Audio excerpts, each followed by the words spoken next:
La honte, l'opprobre et les limitations de toute nature sont souvent le moyen choisi par Dieu pour enrichir le corps de Christ tout entier. Telle est la grande vérité que nous devons, qu'il nous reste à considérer. Il en a toujours été ainsi. En matière de révélation, personne ne s'est jamais approché de la plénitude sans passer par un chemin de souffrance et de sacrifice. L'instrument de Dieu a toujours eu à supporter les soupçons et l'opprobre de son entourage, dans une mesure proportionnelle au prix que le Seigneur attachait à son témoignage. Ce qui revient à dire qu'au point de vue humain, ils étaient limités d'autant dans l'influence immédiate qu'ils pouvaient exercer. Le grand nombre se retire, se détache, beaucoup se tiennent à distance dans l'incertitude et la perplexité, redoutant de venir trop près d'une chose aussi suspecte. Mais comme Paul pouvait le dire, « Mes tribulations pour vous qui sont votre gloire » Éphésiens 3,13, « Moi, Paul, le prisonnier du Christ, pour vous, païens » Éphésiens 3,1. L'enrichissement du peuple de Dieu est proportionnel aux limitations dans le Seigneur de son instrument. Plus la révélation est complète, plus rares aussi sont ceux qui la saisissent et plus nombreux ceux qui se tiennent à l'écart. La révélation ne se ferait un chemin que par les souffrances et les limitations.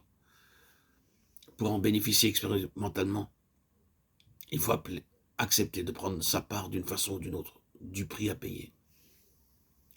C'est là le terrain que Dieu choisit quand il veut faire des semis spirituels. Il était facile au commun des mortels, même des chrétiens, d'entourer le prisonnier d'une atmosphère de doute et de suspicion, de mettre en question son honorabilité et d'ouvrir ainsi la porte à toutes sortes de sous-entendus calomniateurs en ce qui concerne Paul lorsqu'il était prisonnier. Au point de vue simplement naturel et humain, le seul fait d'avoir des relations avec le prisonnier pouvait entraîner les visiteurs dans le même discrédit qui pesait sur le détenu. Un peu partout, on se posait des questions sur cet homme, même parmi les enfants de Dieu. Nombreux étaient ceux qui n'étaient pas sûrs de lui. Pourtant, Dieu était en train de confier à cet instrument dans les chaînes une révélation de première importance. Et ceux qui avaient vraiment des besoins spirituels, ceux qui étaient prêts pratiquement à prendre position en faveur du témoignage dans son intégrité, pour cela, il n'y avait qu'une alternative possible, ignorer toutes les considérations humaines, personnelles, diplomatiques qui eussent pu les faire hésiter, s'en aller tout droit, là où se trouvait l'instrument que Dieu avait choisi, et sur lequel il avait mis ses propres chaînes. Dieu a des vaisseaux de choix, et il les traite comme bon lui semble. Si l'on veut posséder ce qui est dans le vaisseau, il n'y a qu'une chose à faire. Il faut venir là où est le vaisseau, même s'il faut pour cela exposer sa réputation et compromettre son avenir. Avez-vous déjà vu une culture de semis? C'est quelque chose d'assez exigu en étendue. Mais la vie est intense. Tout y est limité à des dimensions extrêmement réduites. Rien qui frappe les yeux. Pas de démonstration à grand spectacle. La semence a son premier stade de développement. Voilà la grande préoccupation. On ne peut pas toujours se rendre compte, là, du sens réel et de la vraie valeur des choses. Mais on peut faire le tour du monde et contempler partout des jardins innombrables qui ne sont autres que la maturité superbe de cette culture restreinte, mais intensive, de semis sans apparence. Si jamais il eut un enclos fécond en semis de cette nature, ce fut bien la prison de Paul à Rome. En ce qui concerne le témoignage de Jésus, tout ceci peut trouver une application pratique dans nos vies individuelles.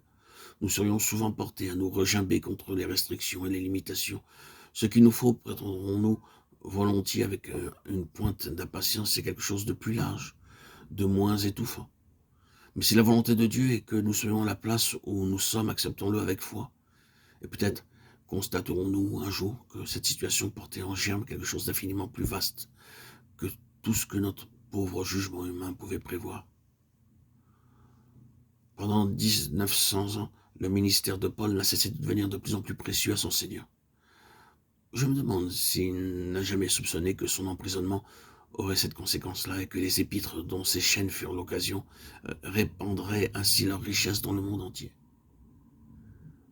Ce qui est vrai pour les individus est vrai aussi pour les unités collectives, pour les rassemblements locaux, pour tous ces groupements corporatifs qui représentent le peuple de Dieu dans cette dispersion. Ils sont un dans leur communion fraternelle, pour peu qu'ils aient à cœur le témoignage intégral à rendre à notre Seigneur. Que Dieu nous aide, qu'il lui plaise d'ôter à notre prison, à nos chaînes, ce qu'elles ont de rébarbatif pour notre cœur naturel. Qu'il nous fasse réaliser que loin d'être une imitation imputable aux hommes et aux circonstances, ce sont les chaînes du Seigneur.